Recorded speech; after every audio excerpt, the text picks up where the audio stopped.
আমাদের প্রিয় মাতৃভূমি বাংলাদেশের পতাকায় তার আগুন দিয়েছে। আমরা দায়িত্বহীন কণ্ঠে মাঠ থেকে ঘোষণা করছি, আপনারা পতাকায় আগুন দেন নাই, আমাদের 18 কোটি মানুষের আগুন ধরিয়ে দিয়েছেন হৃদয়ে। এই আগুনের অগ্নিদহনে আপনাদের সমস্ত ষড়যন্ত্র ছাড়খাড় করে এগুলোকে জ্বালিয়ে পুড়িয়ে দেওয়া হবে। এর প্রতিশোধ গ্রহণ করবে 18 কোটি জনগণ। আমাদের পতাকায় আপনারা আগুন ধরান নাই, আপনারা আগুন ধরিয়েছেন এই বাংলাদেশের 18 কোটি বিশ্বাসী দেশপ্রেমিক মানুষের হৃদয়ে। খেলার কথা উঠলেই সেখানে বিজয়ের কথা আসে না? একটা গোলের কথা আসে না? টার্গেট নির্ধারণের কথা আসে না? আসে। খেলার শুরু থাকে, খেলার শেষও থাকে। আপনাকে আমাকে প্রথম এই খেলার মাঠ থেকে এটা শিক্ষা নিতে হবে যে প্রত্যেক ইমানদারের জীবনে এরকম একটা টার্গেট থাকবে, একটা লক্ষ্য থাকবে, একটা গোল থাকবে। আল্লাহ তাআলা আপনাকে পৃথিবীতে পাঠিয়েছেন এরকম একটা টার্গেট, এরকম একটা গোল, এরকম একটা লক্ষ্য দিয়ে। আফা হাসিবতুম আন্নামা খলাকনাকুম আবাসা ওয়া আন্নাকুম ইলাইনা লা তুরজাউন। এই খেলার মাঠকে কেউ স্থায়ী বাসিন্দা মনে করেন?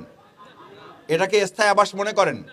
এর অর্থই হলো এটা কিছু সময়ের জন্য আছে, এরপর এটা কি হয়ে যাবে, এরপর আপনার নির্দিষ্ট গন্তব্য আপনাকে ফিরতে হবে। আল্লাহ তাআলা বলেন আফা হাসিবতুম আন্নামা খলাকনাকুম আবাসা।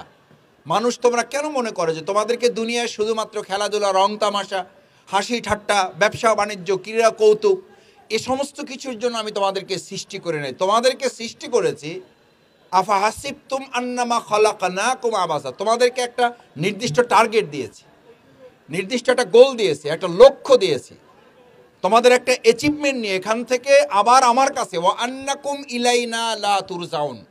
এখানে যেমন নির্দিষ্টভাবে কেউ স্থায়ীভাবে থাকার জন্য আসেন নাই, আপনি আবার আপনার ঘরে ফিরে যাবেন, আপনার বাসায় ফিরে যাবেন, আপনার ফ্ল্যাটে ফিরে যাবেন, আপনার ভবনে বিল্ডিংয়ে ফিরে যাবেন। ঠিক আল্লাহ তাআলা আমাদেরকে যেভাবে পৃথিবীতে পাঠিয়েছেন এখানকার কার্যক্রমগুলো সম্পন্ন করে আবার আমাদের মূল আবাস, আমরা এসেছি কোত্থেকে এসেছি? জান্নাত থেকে। আবার আমরা কোথায় যেতে চাই? জান্নাতে। সেই জান্নাতে ফিরে যাওয়ার জন্যেই আজকের এই আয়োজনটাকে আমরা যদি রাসূল সাল্লাল্লাহু আলাইহি সাল্লামের বিধান অনুযায়ী কাজে লাগাতে পারি তাহলে খেলাধুলাও হবে, আমাদের মূল টার্গেট যে জান্নাত থেকে এসেছি সেই জান্নাতে যাওয়ার এটা একটা মাধ্যমও হবে। ভাই, একটা কাজে যদি একটাই লক্ষ্য নির্ধারণ করেন আর সেটার মাধ্যমে যদি দুটো লক্ষ্য নির্ধারণ করে আমি অর্জন করতে পারি, সেই সুযোগ যদি আমাকে ইসলাম করে দেয় তাহলে সেই সুযোগ গ্রহণ করতে কি আমাদের কারো আপত্তি আছে? তাহলে আমরা টার্গেট নির্ধারণ খেলার মাধ্যমে কি শুধু দুনিয়ার রং তামাশা করব, নাকি এটা জান্নাতে যাওয়ার মাধ্যম বানাবো? জান্নাতে যাওয়ার মাধ্যম বানাবো। কারণ প্রিয় নবী রাসূল করিম সাল্লাল্লাহু আলাইহি সাল্লাম আজকে এখানে যে আয়োজনে আমরা এসেছি, ইমানদারদের জীবনে, আল্লাহর বান্দা, আল্লাহর গোলাম, আল্লাহর দাসদের জীবনে দুনিয়ার কাজ বলে কিছু নাই। আপনি এখানে আসবেন শুধু এই উদ্দেশ্যে নয় যে আপনি আপনার দেহ সুন্দর রাখবেন, এখানে শুধু এই উদ্দেশ্যে আসবেন না যে আপনি আপনার শরীর ঠিক রাখবেন, এখানে এই উদ্দেশ্যে আসবেন যে আপনার এই দেহ, মন, শরীর, আত্মা, রূহ এটাকে ঠিক রেখে আল্লাহর জমিনে আল্লাহ তাআলা যে টার্গেট, যে বিজয় নির্ধারণ করার জন্য, খেলাধুলার বিজয়কে মূলত ইসলামের মূল বিজয় আমাদেরকে শানিত করতে না পারলে এই ডিসেম্বরের ৭১-এর এই ২০২৪-এর ৫ই আগস্টের সমস্ত বিজয়কে পরিণত করতে হলে, পরিপূর্ণতা দিতে হলে ইসলামের বিজয় নির্ধারণ না করতে পারলে এগুলো পরিপূর্ণ বিজয় হবে না। আমি আপনাদের কাছে প্রথম অনুরোধ করতে চাই, খেলাধুলায় যেমন প্রথম টার্গেট থাকে বিজয়ের মনোভাব, আমাদের আজকের এই খেলাধুলার মাধ্যমে মূল লক্ষ্য হবে আমাদের ৭১ সালের বিজয়, আমাদের স্বাধীনতা যুদ্ধের বিজয়, আমাদের ভাষা আন্দোলনের বিজয়, আমাদের ২১শে ফেব্রুয়ারির যে মাথা নত না করার বিজয়, আমাদের যে ২০২৪-এর ৫ই আগস্টের বিজয়, এই বিজয়কে চূড়ান্ত বিজয় রূপ দেওয়ার জন্য আমরা আমাদের দেহ, মন, শরীর, আত্মা, রূহটাকে ঠিক করে আল্লাহর জমিনে আল্লাহর দ্বীনকে বিজয়ের মাধ্যমে এর পরিপূর্ণতা অর্জন করাই হবে আজকের খেলার মূল লক্ষ্য। দ্বিতীয় কথা হচ্ছে, প্রিয় নবী রাসূল করিম সাল্লাল্লাহু আলাইহি ওয়াসাল্লাম এরকম হযরত আব্বাস রাদিয়াল্লাহু তাআলা যখন দৃষ্টিশক্তি হারিয়ে ফেলেন, কিছু সংখ্যক লোকদের মাঝখান দিয়ে তিনি যাচ্ছিলেন, সেখানে ভারোত্তোলন প্রতিযোগিতা হচ্ছিল। ভারোত্তোলন প্রতিযোগিতার এক পর্যায়ে তিনি যখন যাচ্ছিলেন জিজ্ঞেস করলেন এখানে লোকেরা কি করছে। সংশ্লিষ্ট লোকেরা জবাব দিল যে সেখানে লোকেরা ভারোত্তোলন প্রতিযোগিতা করছে। আলহামদুলিল্লাহ, প্রিয় নবী রাসূল করিম সাল্লাল্লাহু আলাইহি সাল্লাম যে ইসলাম আমাদেরকে আল্লাহ তাআলার মাধ্যমে, আল্লাহ তাআলা যে ইসলাম রাসূল সাল্লাল্লাহু আলাইহি সাল্লামের মাধ্যমে আমাদেরকে দিয়েছেন, সেই ইসলাম শুধুমাত্র একটা ধর্মীয় বিধান নাম নয়। এই ইসলামের মাধ্যমে আল্লাহ তাআলা খেলাধুলার শরীয়ী বিধানকে মান্য করে একটা নির্দিষ্ট সীমারেখা ঠিক করে এই সুন্দর ব্যবস্থা আমাদেরকে করেছেন। সেই ভারোত্তোলন প্রতিযোগিতায় যখন জিজ্ঞেস করা হলো যেখানে ভারোত্তোলন প্রতিযোগিতা হচ্ছে, সাথে সাথে তখন বলা হলো ভারোত্তোলন প্রতিযোগিতায় শক্তিশালী ব্যক্তিদের চেয়েও যারা আল্লাহর দ্বীনের কাজ করে তারা হচ্ছেন তার চেয়েও শক্তিশালী। সুবহানাল্লাহ। ভাইয়েরা, আমরা আল্লাহর দ্বীনের কর্মী হয়ে আজকের এই খেলাধুলার মাধ্যমে শক্তি অর্জন করে সেই ভারোত্তোলন শক্তিশালীর চেয়েও আল্লাহর দ্বীনের কর্মী হিসাবে, কোরআনের কর্মী হিসাবে এই জমিনকে আল্লাহর দ্বীনের বিজয়ের একটা জমিন হিসাবে প্রতিষ্ঠিত করার জন্য সেই প্রকৃত শক্তিশালী হতে কি আমরা সবাই রাজি আছি? ইনশাআল্লাহ। ইনশাআল্লাহ সবাই রাজি আছেন? যদি রাজি থাকেন তাহলে আমাদের এই হাতগুলো আল্লাহ তাআলা কবুল করবেন ইনশাআল্লাহ।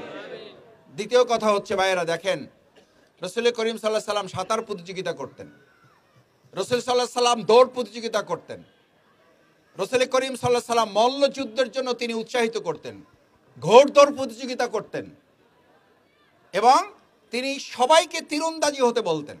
আজকে গোটা উন্নত বিশ্বগুলো শুধুমাত্র সৈন্যবাহিনীর হিসাব করে না। আপনারা চায়না, রাশিয়া এগুলোর কথা শুনেছেন। সেখানকার প্রত্যেক নাগরিককেই ওই দেশের সংবিধান অনুযায়ী, গঠনতন্ত্র অনুযায়ী তাদের প্রত্যেককেই সেই দেশের একজন কিসের ভূমিকা পালন করতে হয়। এই বিধান আসলে চায়নার না, এই বিধান রাশিয়ার না, এই বিধান হচ্ছে মহানবী রাসূল করিম সাল্লাল্লাহু আলাইহি সাল্লাম, আল্লাহর প্রকৃত একজন গোলাম, আল্লাহর প্রকৃত একজন দাস, মানি সে হচ্ছে ওই দেশের একজন সৈনিক। আমরা আজকে এই খেলাধুলার মাধ্যমে আমাদের প্রিয় মাতৃভূমি বাংলাদেশের 18 কোটি জনগণকে আগামী দিনের বাংলাদেশের স্বাধীনতা সার্বভৌমত্ব রক্ষার পাশাপাশি এই বিজয়কে আরও সুনিপুণ করার জন্য, অর্থবহ করার জন্য প্রত্যেককে আমরা একজন দেশপ্রেমের সৈনিক হিসাবে নিজেদেরকে গড়ে তুলতে চাই ইনশাআল্লাহ। এই চেতনা লালন করলে আমাদের প্রতিবেশী রাষ্ট্র যদি আমাদেরকে চোখ রাঙায় তাহলে তার বিপরীতে আমরা তাদের চোখের দিকে তাকিয়ে কি আমরাও চোখ রাখাতে পারবো ইনশাআল্লাহ। কারণ আপনাকে এটা ভালো করে বুঝতে হবে, আমাদের প্রতিবেশী ওই রাষ্ট্রটা আমাদের এই তরুণ যুবকদের মেরুদণ্ডটা ভেঙে দেওয়ার জন্য, আমাদের এই সাহস, হিম্মত, বলিষ্ঠতাকে নষ্ট করে দেওয়ার জন্য, আমাদেরকে নৈতিকভাবে দুর্বল করে ফেলার জন্য আমরা যখন আপনাদের হাতে ক্রিকেটের ব্যাট তুলে দিচ্ছি, বল তুলে দিচ্ছি, ভলিবল তুলে দিচ্ছি, ফুটবল তুলে দিচ্ছি, একই সাথে আমাদের এই প্রতিবেশী রাষ্ট্রটা এতটা ভয়ঙ্কর এবং আমাদের জন্য এত বড় ভয়াবহ যে তারা আমাদের এই তরুণ যুবকদেরকে শেষ করার জন্য আমাদের প্রত্যেকটা সীমান্ত দিয়ে আমাদের এই সমস্ত তরুণ যুবকদেরকে নষ্ট করার জন্য দেশের কতিপয় দুষ্কৃতিকারী এবং সেই দেশের সেবাদাস হিসাবে বিগত দিনে যারা কাজ করেছে তাদের মাধ্যমে আমাদের এই সমস্ত কলিজার টুকরা সন্তানতুল্য তরুণ যুবকদের হাতে, শৈশবের কিশোরদের হাতে যখন তারা দেশপ্রেম নিয়ে কাজ করে দেশের সেনাবাহিনীর ভূমিকা পালন করবে, সেই সময় তাদের হাতে অবৈধ মাদক এবং অবৈধ অস্ত্র তুলে দিয়ে তাদেরকে ধ্বংস করার চেষ্টা করেছে। বাংলাদেশ জামাত ইসলামী আজকের ঢাকা মহানগরীর দক্ষিণের প্রত্যেকটা সিটি কর্পোরেশনের মাঠকে আমরা মাদকের হাটের পরিবর্তে বিজয়ের মাঠে পরিণত করব ইনশাআল্লাহ। সেজন্য আমরা এই বছরের বিজয় দিবসকে আলহামদুলিল্লাহ বিগত বছরগুলোতেও আমরা এটা বিভিন্ন সময় পালিত হয়েছে। ঢাকা মহানগরী দক্ষিণে এবার আমরা একটু আলাদাভাবে আলহামদুলিল্লাহ আল্লাহ তাআলা যে পরিবেশ দিয়েছেন, আমরা সর্বস্তরের তরুণ যুবকদেরকে আমরা কাজে লাগিয়ে আমাদের এই বছরের বিজয় দিবসটাকে আরও বেশি অর্থবহ করে এবং চূড়ান্ত একটা বিজয়ের লক্ষ্যে বাংলাদেশকে নিয়ে যাওয়ার জন্য আমাদের প্রিয় শৈশবের প্রিয় তরুণদের, প্রিয় যুবকদেরকে, সর্বস্তরের ভাইদেরকে আমরা কাজে লাগিয়ে এই ক্রীড়ার মাঠে তাদেরকে সম্পৃক্ত করে আমরা আমাদের ভাইদেরকে যদি প্রস্তুত করতে পারি তাহলে আমাদেরকে আর আগামী দিনে চোখ রাঙিয়ে আমাদেরকে কেউ আলু পেঁয়াজ বন্ধ করার হুমকি দিয়ে আমাদেরকে তারা আর ভয় দেখিয়ে দমিয়ে রাখতে পারবে না। তখন আমরা তাদেরকে বলতে পারবো আমাদের দেশের 18 কোটি মানুষ এখন দেশপ্রেমের চেতনায় উদ্বুদ্ধ হয়ে সেনাবাহিনীর ভূমিকায় নেমে গেছে, সুতরাং তুমি রিয়েলিটি মেনে নাও, তুমি তোমার জায়গা থেকে সরে যাও। এই রিয়েলিটি মেনে নেওয়ার ঘোষণা যারা দিয়েছিলেন আমরা এখন আপনাদেরকে বলি রিয়েলিটি মেনে নেন। আগের সেই সেবাদাসের বাংলাদেশ এখন আর নাই, আগের সেই গোলামীর বাংলাদেশ এখন আর নাই। এখন তরুণেরা মাদকের হাটকে বিজয়ের মাঠে পরিণত করেছে, আমরা চূড়ান্ত বিজয় অর্জন করি আমরা ঘরে ফিরবো ইনশাআল্লাহ। এই খেলার মাঠে খেলার নিয়মের মধ্যে নিশ্চয়ই এটা আছে, প্রতিযোগিতাকে আঘাত করা যাবে না।